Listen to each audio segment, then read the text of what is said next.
All right, everybody. I've got another very special guest for you all, and I want to do a quick little intro for this very special guest. We've been talking a lot about Magma Comics and just all the great books that they've been putting out this past. I don't even think it's been a year yet, and I've been really wanting to chat with the fellow we have with us here today, which is Denton Tipton. So, everybody, please welcome Denton to the show.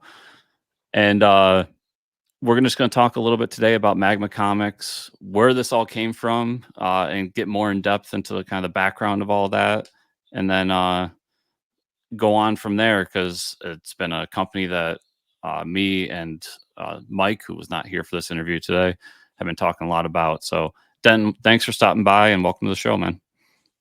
Hey, thanks so much for having me, Chris. I really appreciate all the support you've shown Magma, since we started. And yeah, we've just been in stores since April. We launched with the Principles of Necromancy the first week of April, and yeah, but it doesn't seem that way. We set up at San Diego in July, and had all our books out, and it was just like, wow, we've hit the ground running, and it's kind of impressive. It is extremely impressive from my point of view. We see so many great companies throughout the industry, and we talk about we're big fans of like Ahoy Comics here and Mad Cave Studios and all these other companies coming out. And you were one that came out of nowhere, even though your name I had seen in the past. And we can talk a little bit about you come from a lineage with IDW, and that was your Mhm. last stop before doing this. And to see you guys come out not only with great books, but great creators. And I would love to talk a little bit more when we get into that about the fact that it's great creators and they're doing stuff that they're not known for, at least from what I've seen. And I think that takes a certain amount of courage and definitely a lot of balls to go out there and say, like, hey, Jackson Lanzig, Con Kelly, well, yeah, why don't you do a horror book? Yeah. As opposed to what they're more known for, which is the more mainstream superhero style books or just vast storytelling books. And they're doing this great horror, almost an anthology style book and stuff like that. So, but what I'd love to start is, like I said, you come from lineage with IDW. You can get into as much as you can with that. We can skim over that. I understand some of that can be tough, but after you leave there, what's the process? Like, how do you start the process of Magma Comics? Because you are the founder, correct? That is correct. Yeah, it was, IDW, spent many years. I was about there almost about 15 years, and met a lot of great people, did a lot of great work that we're proud of. Didn't, and for me the way I wanted it to. But it's just part of a regime change, and it was time for me to move on. Clearly, I take that as a learning experience, and no bad will toward them at all. It things happen. You set out with the vision, and sometimes you kind of just don't get there, or it's not working. You got to switch it up. So Mhm. totally get that. And this was during the pandemic, COVID. I guess it was probably about May in 2020. They started doing furloughs and layoffs. I got caught up in part of that. Um, and I basically was like, okay, now I can kind of relax, get my head clear, figure out what I want to do with my life. Like, you know, people, find your purpose. Yep.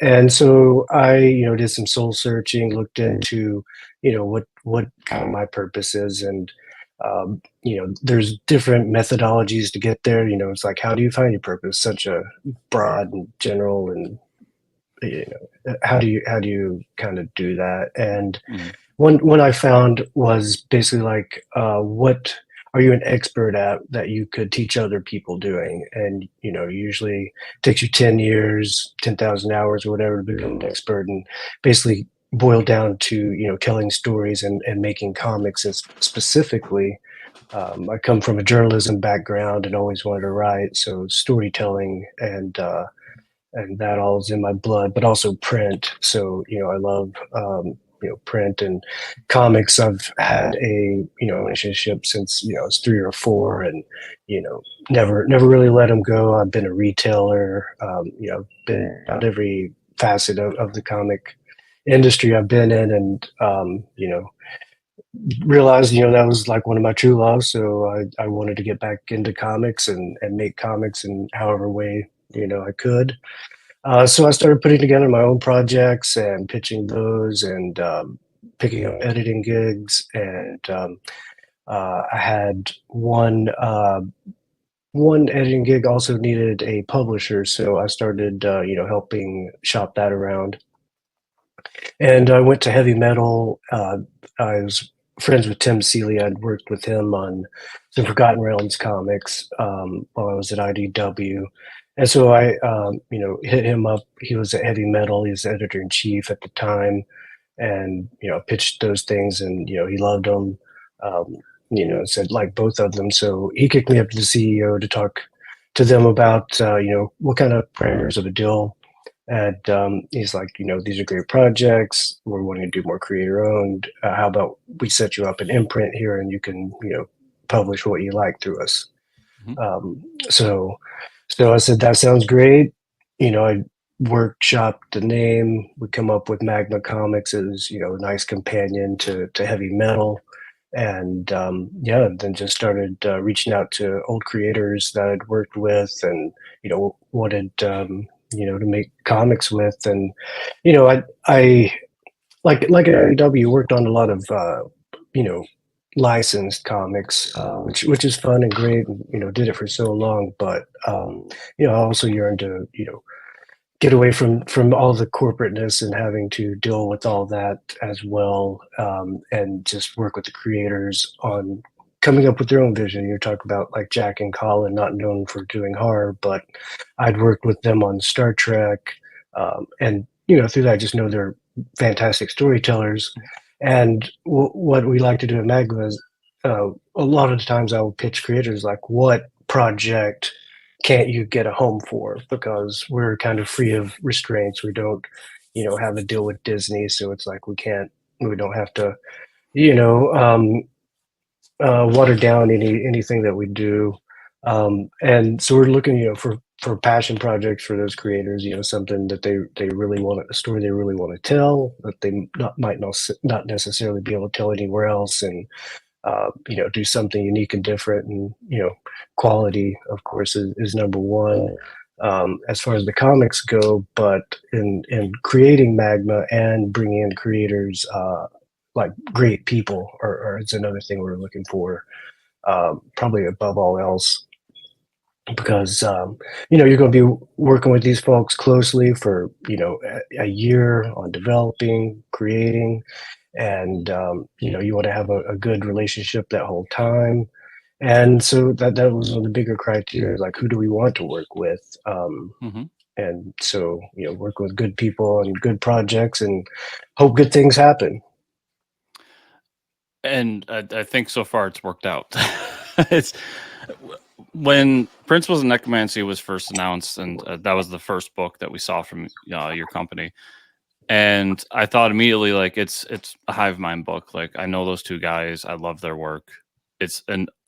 They're one of those they're, well, two of those creators, but they're one of those creators out there that you just see their name and it's like, okay, they at least get a first issue buy because they've earned that, for me at least, in terms of my taste and what I enjoy.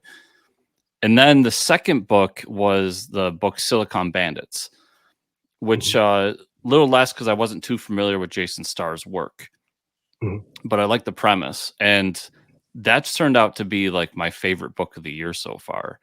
I can't believe how good that book is. And then just from there, you've gone further and further. The Scale Tray came out. I think of Night of the Slashers, which is Kevin Scott's book. And Kevin Scott's another guy that I really like, but I know him from doing a lot of kid-friendly stuff, like all ages stuff, and a lot of Star Mhm. Wars stuff. And for him to do a Mhm. slasher comic is just so out there. And I think, like you said, giving people a place to chase their passion projects is important for the industry and everything. But how is it behind the scenes when you is it just the belief that this is a good thing and we can make it work, or how much stress goes into that, knowing that you got these great creators, but they're doing stuff that may be outside of their fan base? Yeah, I don't think that's a particular stressor. There's plenty of them, you know, especially in comics and trying to make it in this industry and the market. Yeah, so for us, it all comes down to like the quality of the storytelling. Mhm. And you know, we are working within you know, certain genre. We want to do genre fiction, so we're doing, you know, science fiction, fantasy, but I want to push more into like romance, and we're doing a western as well. So um, you know, everything's kind of a bit scary, but I think just focusing on the quality of the story is key. Like Jason Starr is like also a fantastic novelist. He can tell, you know, a great story and different mediums. And Dalibor is, you know, just a great storyteller as an artist. So, you know, when you put them together on, you know, an interesting concept that Jason came up with, um, you know, and it's you know, you really got a quality package, so it's all just positioning it at that point and presenting it to the readers and the retailers, and try to get some buy-in. And you know, we've chosen to do that mostly through working with creators that people know and like yourself. Like, you love Hive Mind, you're going to check out what they've done. I love them too, you know. Gosh, I've known them for years. I was introduced to them through David Hedgecock, who was an editor in chief, managing editor at IDW, and they were, you know, big Star Trek fans, and I'd just taken over as group editor of Star Trek, and we were looking to shake things up, do something new, bring in some new creators. And David's like, "Hey, you should talk to these guys." And I was like, "Oh, what have they done?" He's like, "Not much. I worked with them on this project, and you know, they're super smart." And I was like, "Yeah, let's have them come down." So they came down to San Diego, where IDW was headquartered. Did a great pitch for Star Trek: The Next Generation, and we were super excited about it. Went and showed Paramount, you know, talked to licensors, Star Trek franchise. They liked the idea. They said, "This is really cool, but we can't do it." And we're just like, "Oh, why not?" And they're like, "Well, we've got something in the works," and turned out to be Picard. So they're like, "So okay, we can't do that." So, um, you know, we decided we want to do Star Trek Year Five. And so I was like, "Okay, I'm going to reach out to Jack and Colin to pitch." Also, you know, I worked with you know, a lot of other creators that were big Star Trek fans at the time, and we wanted to kind of do, if we're going to do year five, a season five, we wanted to kind of set it up as a TV show. So we set up at Writer's Room. We had Jack and Colin be the showrunners. We had Jody Hauser, Brandon Easton, Jim McCann. We brought Paul Cornell in later. You know, just had a great writers' room, and they all like had pitched individual episodes, and Jack and Colin had you know, the overarching plot, and yeah, it turned out great. And you know, Comic Con, I think about three Comic Cons ago, after, like, I guess it was Saturday night, like 3 in the morning, I'm sitting out front of the hotel talking to Jack, and like, we need to work together again. And this is after I left IDW, and Magma was, you know, wasn't quite there yet. And then, you know, when we launched, yeah, that was the first book that we signed, and first one that came out. And you know, obviously, you know, we found a fantastic artist at AMN. Got you know, Les Manning nominee this year for most promising newcomer. So you know, couldn't work out any better.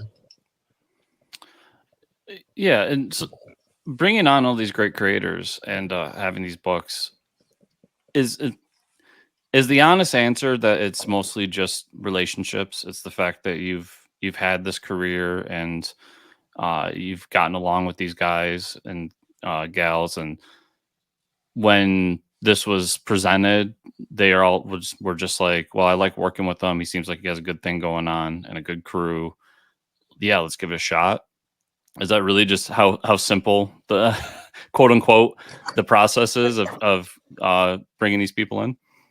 Yeah, I think it is. I think relationships are basically what everything's about. Like if you're doing anything, it's all about your relationship with the retailers, the fans, the creators, and for a creator-owned imprint.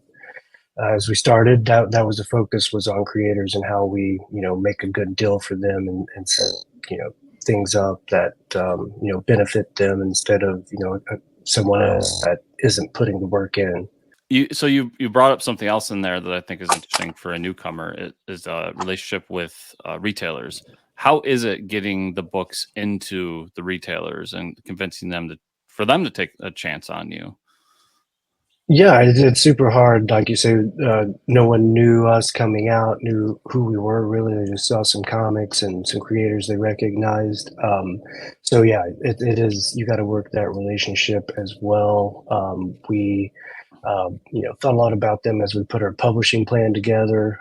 So we offered, full returnability on our number one and number two issues. So retailers, knew that we were standing behind the product and, we're willing to take the risk off of their shoulders. And, that frees them up to make that decision. It's like, oh, we know Jack and Colin, they're doing Outsiders at DC, and that's really cool. So maybe we'll check this out.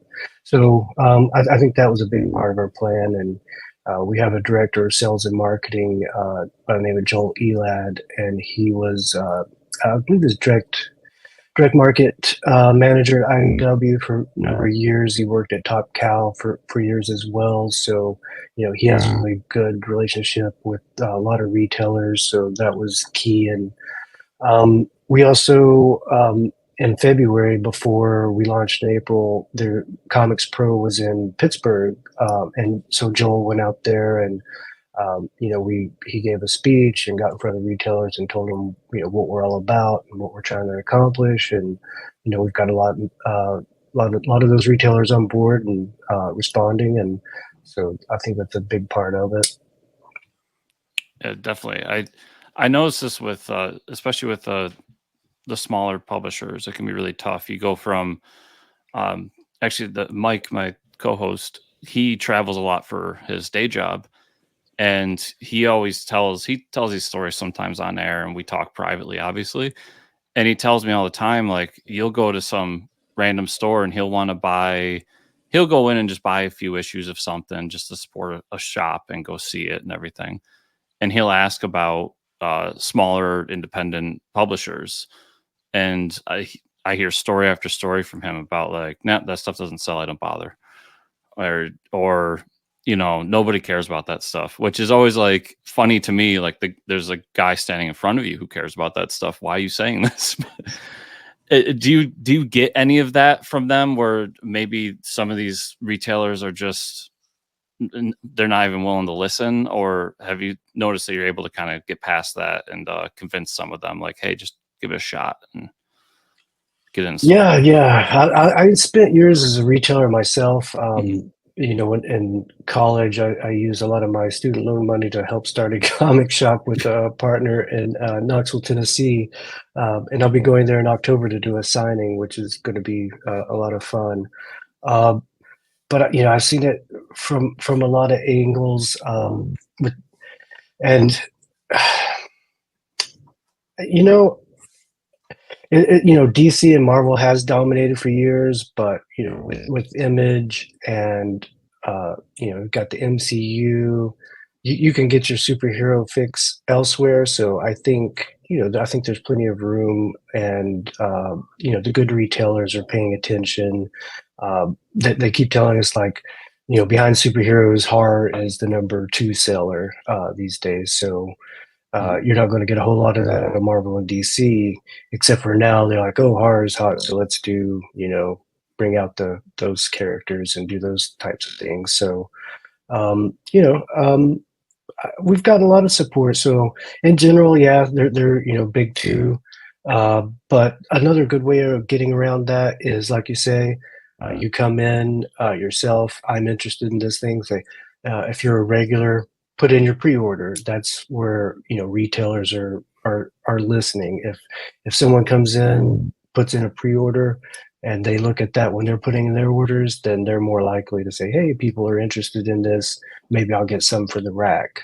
So I think the more that people can be proactive and pre-order, can help, combat that, and just get more independent comics out there. And yeah, I think Image has been a big part of leading that way, becoming the solid third player. I think that helps. Yeah, and I think talking to people who aren't comics fans, just in my day-to-day life, and you talk to them and you hear the same thing, and I understand it, even though at the same time, I mean, you and I are probably built a little bit different in this way, where when I got into comics, it was just jump in, head first, go. And a lot of people ask me the same question: well, where do I start? Like, I'm not going to start at Batman 153 or whatever issue we're on right now. I was like, I get that. That's, makes sense. Oh, but you like, I was talking to a friend who was she's really into like fantasy and romance novels. I was like, if you like that, go buy Saga. I'll buy you the first trade, but get that. And I guarantee you, this will be something up your alley, and it can show you that it's not just flights and tights for comics. It could be more. And that's, with all these publishers, you guys included, that's kind of thing that I'm enjoying, is we're seeing more storytelling across, that I think is the reason that there's that big conversation of why manga has been taking over. And I think this is it. Like, getting books like these out is what's going to push people into the industry, not necessarily the MCU and Marvel. And much as I love those books, and everybody out there, I'm sure you all love those books too. So that's why I think these kinds of companies, Magma and some of the others, are so important, and why I hope that more retailers jump on board and say, let's just give them a shot, especially if it's fully returnable. I mean, I don't think you would like to hear this, but if I was running a shop and it was fully returnable, like, yeah, I'll bring in 10 issues. Why not?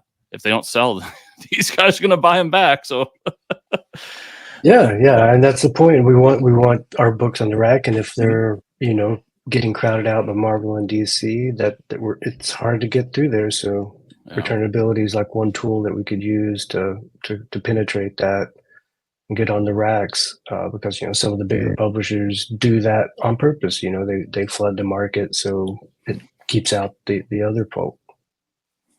Yeah, I just finished reading the book Slugfest. So I'm sure you've read it at some point, but they were talking about it's like the 70s and 80s when Marvel and DC were purposely just putting out hundreds of books just so there's nothing on the newsstands.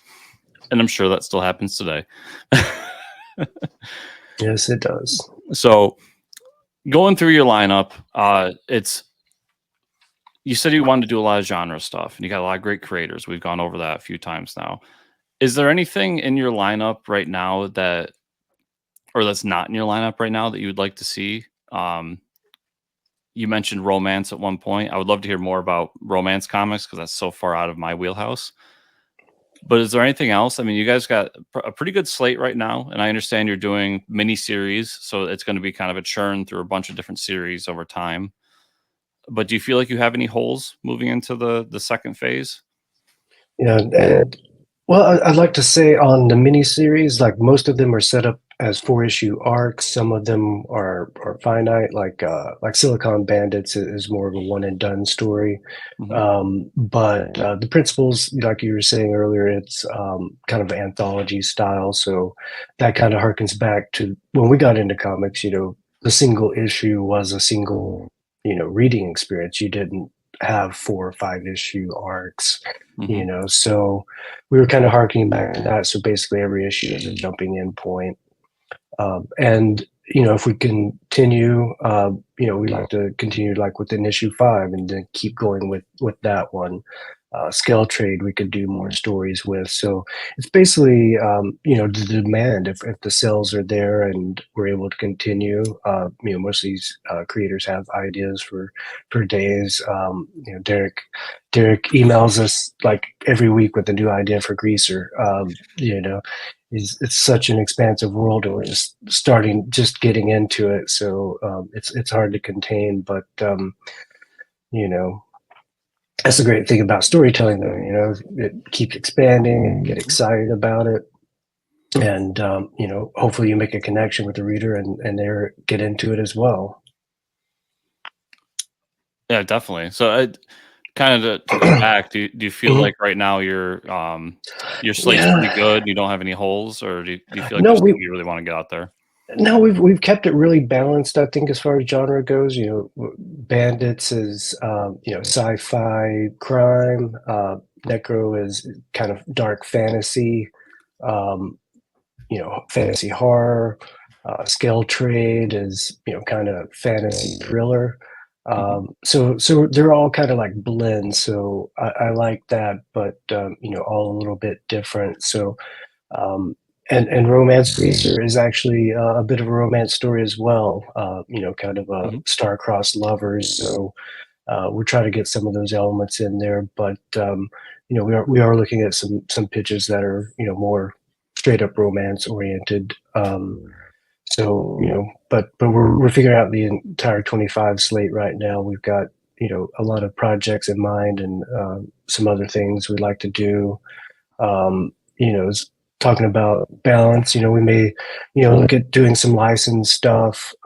You know, since that's pretty popular as well, it'd be nice to uh, you know, find a good license that's you know, not too large, something that we could you know, have our own creators work on. That's a good fit for them as well. You know, I'd like to, you know, reward our creators that came in and you know, took a chance on us. And uh, but you know, like I said, we have those relationships with them, so to them it wasn't taking a chance.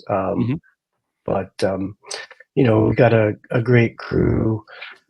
If I get into a little bit of the Magma story, I know you're interested in talking a Yeah, little bit about that. Um, you know, it is, you know, and it ties into all about those relationships, everything being about relationships. Our editor in chief is Bobby Curdow, one of my best buds. We worked at IDW for, you know, over a decade, you know, helping build that company and working together. You know, so when he was available as well, of course, I wanted to work with Bobby. I mentioned Joel, you know, work with him. He does a great job, great person.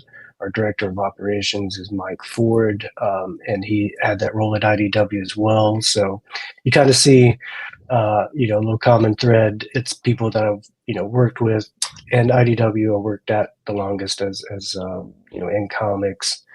Um, but you know, just people I know and trust and like, and they can do a good job. And you know, um, and all the creators, you know, that have worked with Bobby, you know, say great things about him. So that helps go a long way with the creator community. You know, and Joel with the retail, and then Mike just, mhm. you know, is the logistics guy, getting stuff done. You know, working with printers or distributors. Um, and all that. So yeah, got a super good team and super proud of them. Yeah, and shout out to them because we talk a little bit about on in terms of the comics themselves, the unsung heroes of comics, and we're usually talking about letterers or inkers, like people that are really important, but like nobody talks about. And you kind of went into another version of that, like people behind the scenes that are making these books become real and bring it to market. Um, Shout out to all those people because they've got important jobs and they don't get enough credit for what they do. Yeah, But absolutely. And I left out our design director that letters all our books as well, Sean Lee, mhm. who's well known for, he's Eisner nominated, probably won a couple. I don't know. Does some fantastic work. Did all the turtle stuff for years with Bobby as well. So you know, there's that other connection. Um, So I would love to pick on a little something that you said, which was mhm, to maybe do some established IPs down the line. mhm, How yeah. important is that for a company like you? Like, I see some of these companies, and we go back to Mad Cave because that's another company alongside you that Mhm, is doing things the right way. mhm. And they brought in all these great IPs. Not all of them are very well known. Obviously, Flash Gordon's very well known, but some of the other ones not so much. How big are those for like sustainability for the company and for the possibility of bringing in new talent or all these different things. Like, what does that do for a smaller publisher to have an established IP that maybe people can latch on to? Right. Yeah. It's capturing eyeballs. Any like you say, what are they doing? Dick Tracy as Hmm. another Mad Cave, and it's funny. Mad Cave. Once Mark Irwin went there, he was at IDW previously, and then they started bringing a lot of the IDW folks, like Keith Davidson and marketing and Anna Scalera. But yeah, it's kind of funny how a lot of Mad Cave folks are former IDW folk, Hmm. um, and going back to an earlier point you were talking about, I'll get back to this point, but you were talking about the industry, and it's everyone's kind of pulling for each other. There's not as much rivalry. You remember you probably remember the Joe Quesada, Bill Jemas days where they were had like a animosity towards DC, ALL Comics or whatever. So, Hmm. they always had try to build on that rivalry, which is good, but um, good for promotion. But you still know those folks are friends behind the scenes, and it is a competition, not Yeah. as competitive as the Image guys were, but I always say it's as a big sports fan, it's like sports rivalries. Big Eagles fan, hate the Cowboys, but I know that the guys in those teams both are all friends and love each other. And but at the end of the day, like, nope, we hate that team. So no yeah, doubt, no doubt, and it adds a little bit of fun to the whole mix, as long as people oh, don't for take it too sure. far. Right, right. Well, I'm an old Washington football team fan, so I can get with you on some Dallas Cowboy hate. So we can always find common ground, right? There we go. um, but yeah, don't get me started on sports. But where was I at there? We before I rudely interrupted you, we were at No, no, Mad Cave, Mad Cave, license. and yeah, and talking about licenses and how important they are to a company like yours. Like for Magma specifically, we wanted to, we were creator owned. We started out as an imprint at heavy metal, and then went independent a couple of years later. So I think the independence is a big thing for us. And we wanted to establish being a creator owned home. But you need to have a mix in your product, I think. You know, like Marvel, for instance, probably would have went bankrupt in the 70s. You probably heard a million times if without Conan or Star Wars, they probably would have been done. Hmm. But they were smart and used that influx of money to promote their stuff, to build up their line.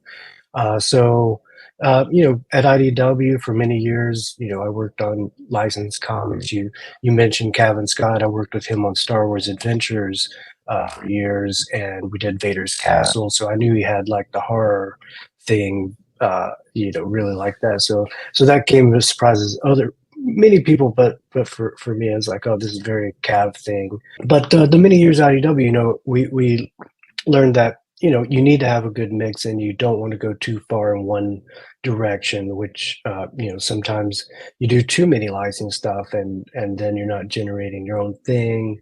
I think it's real important to build something for yourself, and go to a lot of creators and like it's great that you're doing this DC Marvel book, but you know um, at the end of the day, that's DC and Marvels, and you've got a paycheck, and that's it. So like, you should build something for yourself. Particularly artists, because it's so labor intensive and so much time. They they like the steady paycheck, and who doesn't? But Hmm. it's harder for them to kind of strike out on their own. Much easier for a writer, but I think it's important to do. But I've got a lot of experience. I've worked with 20th Century Fox on X Files and 24. They got bought by Disney. Worked with Marvel and Marvel Action, the kids line. They were owned by Disney. Lucasfilm. Um, Worked on the Star Trek line, so worked with Paramount. So I've worked with a lot of those licensing agents. So I've got those relationships. So, I could reach out and say, hey, what do you think about this, or is this available? And so we've been having those conversations and find out what's fun and what might work for us as a company. Fit in with a more, most of our titles are adult titles, mature readers, what have you. We're going to be doing more of an all ages YA with Death Comes for the Toy Maker.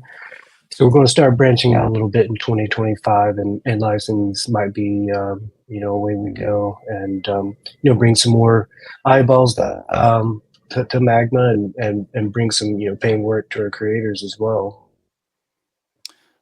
Yeah, it's always interesting to me because I have the books I really like, and more of the traditional comics as we talk about them, and most of your lineup. But the YA and the kid, the all ages titles, and I always come back to Dogman because that's like one of the highest selling comics in the industry, and Oh nobody yeah, I talks read it about it. last night. I read it last night to my son. Yeah, and that stuff is so important, and getting those out there is huge because there's a huge like audience out there for it, and they're not like super fans like we are, so they don't talk about it as much, but you see the numbers behind the scenes and you're like, holy crap, like where are these people? Hmm. Dogman's a little bit more understandable. It's kids, it's parents getting it for their children, or I get that, but the whole YA thing and watching even Marvel and DC jumping in that bandwagon, like those are huge things behind the scenes that can be make or break a company. And unfortunately, we don't talk about them enough because they're not really, at least on my side, they're not something that I'm reading. So, but Right, right. was that important for you guys to like say, we got all these great books, got these great creators. We should also be dabbling in some of these other parts to make sure that there's some sustainability there as well, because we know that there's a huge audience there. Yeah, a little bit of it. But like you say, the first year we wanted to focus on creator on for adult, those Hmm. genre fiction, stuff. But with Death Comes for Toymaker, we just fell in love with the story. Honestly, I reached out to Dakota after Scout had their issues and had dropped the.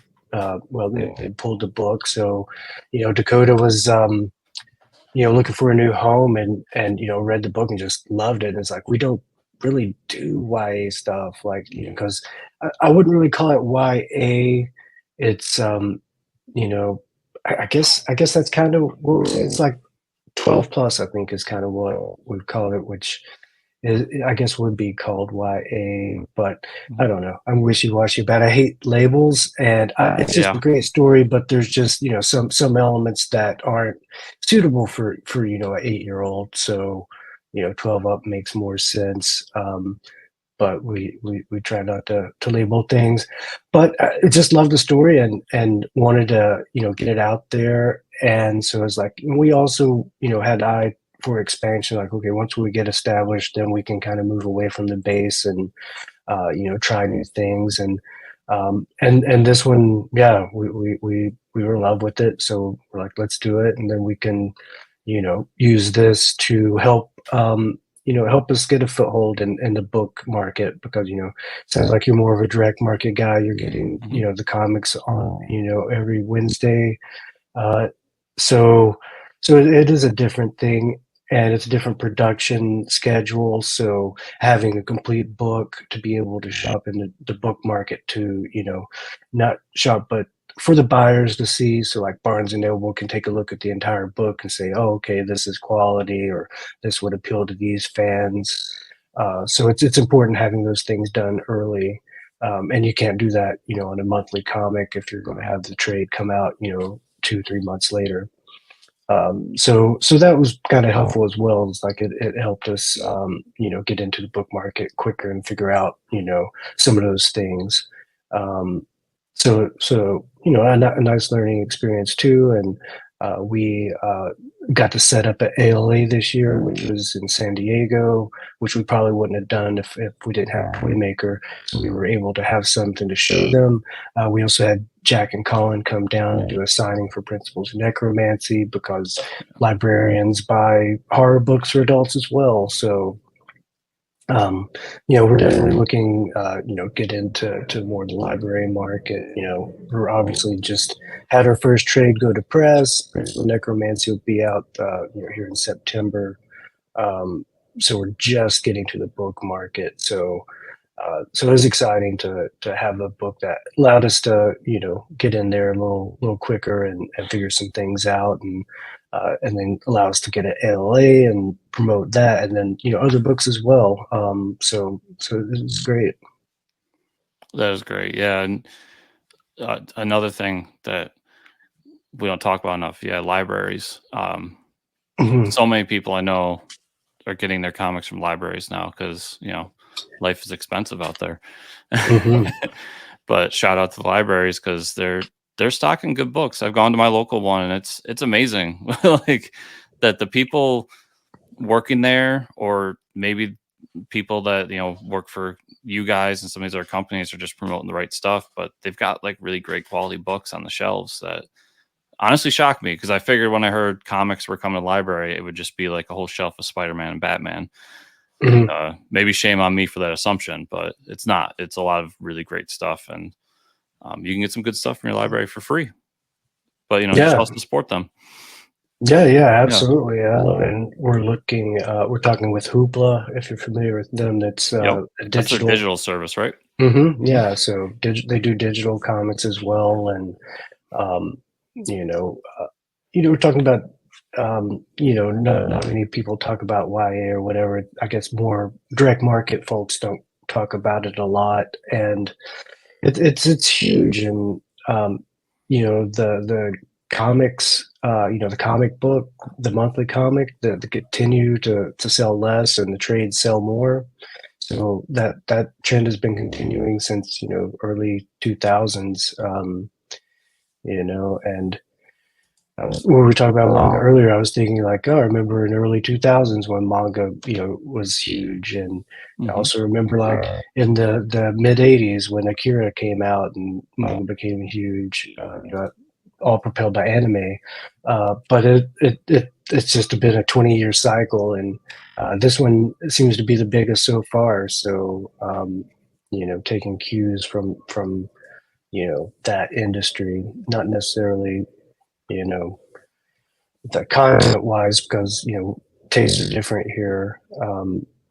So but it's I'm really excited about digital comics as well. I love print, but with Vertical Scroll, it's bringing in a whole new audience to comics, and that'll we can convert those folks to print as well. Yeah, definitely. And that was kind of the last thing I wanted to jump on because you've been really generous with your time. But I haven't seen. Are you guys doing digital comics? Are you on like Comixology or Global Comics or any of these different services? Yeah, yep. We're on Global Comics. We wanted to just start with one. Did like you know, basically we're in the direct market, we wanted to give retailers their choice of distribution. So we're at Lunar and Diamond, Hmm. so the two major North Americans. So you can have your choice. With our digital strategy to start out with, we just wanted to have one home that we could focus on and point toward. That since we're small, just keep the bandwidth small. Um, but we've been on Global Comics since the beginning, even with heavy metal. So all our Magma 1.0 books, I call them, that were under heavy metal are still there, and are getting a lot more views now that the new books are coming in. Principles and Necromancy is getting a lot of attention there as well, as is Greaser and the Pedestrian, which is a nice oddball book that's gotten a lot of heat as it came out. Yeah, I need to jump into that book. I know I have it in my folder somewhere, but because it just looks like such a weird, crazy book that I'm probably going to really enjoy it. Exactly. That's what we're kind of doing. Like like every other publisher, indie publisher, like, oh, we're not doing superheroes. Like, we're not doing superheroes. But then this pitch came along, and it's not really a superhero, kind of vigilante, but he's not like a traditional vigilante by any stretch. So, uh, so yeah, it was just super unique, and we're like, okay, it kind of kept calling to us. Like we sat on the pitch, like, okay, how do we do this? How do we sell this? It's so unique, and Hmm. you know, and the guys, Sean Von Gorman and Joey Esposito, they just got up there and hustled, you know, and they've been working on this book for years. So you know, had a lot of industry love for it already, you know, going to shows and stuff, trying to get it going, and had a lot of really cool variant covers lined up. So, so you know, we took a chance on it, and you know, so far so good. I mean, it's the demand, the demand, the I don't know. Everyone's just like can't quite put their finger on why they like the book, or but it's just so compelling and interesting and intriguing. It's like, oh, this is cool and different and weird, and I want to know what happens next. And you couldn't ask for anything more out of a story, in my opinion. So Exactly. So, Denton, like I said, you've been very generous with your time, so I'll let you go. But that's before you do, is there some place I can send the audience? I know we got magmacomics.com, your website, but do you want to push them towards social media, or where can they follow you and Magma Comics? Yeah, magmacomics.com is great. That has all the information you could want on our books, our creators. It's a great resource. So always could go there. We're at, you know, at Magma Comics, you know, with an X, you know, on all the social media. I believe I'm Denton Tipton, you know, across all social media. So I just don't get to Instagram much these days, but so if you're looking for me there, or Facebook, I'm on Twitter for whatever reason, the hellscape that it is. But you know, I'm the same way, but I think they're all hellscapes personally. So, so yeah, exactly. But I try to keep up, and you know, talk yeah. about your work, and you know, support your friends, and you know, congratulate them on their announcements. That's all I got to do. So yeah, to everybody out there, I'll have a link to the Magma Comics website in the show notes down below, so you can go check that out, look through all the books if you haven't already, because we've talked about all these books at one point or another on the podcast. So, Denton, like I said, I really appreciate your time, and I look forward to what you guys have coming up, and we'll be watching and we'll be talking about it. So, best of luck with everything moving forward. Great, thanks so much. I appreciate you having me and let me ramble. I think generous with your time means like go on and on and on, but yeah, no, I can go down a rabbit hole with the best of them.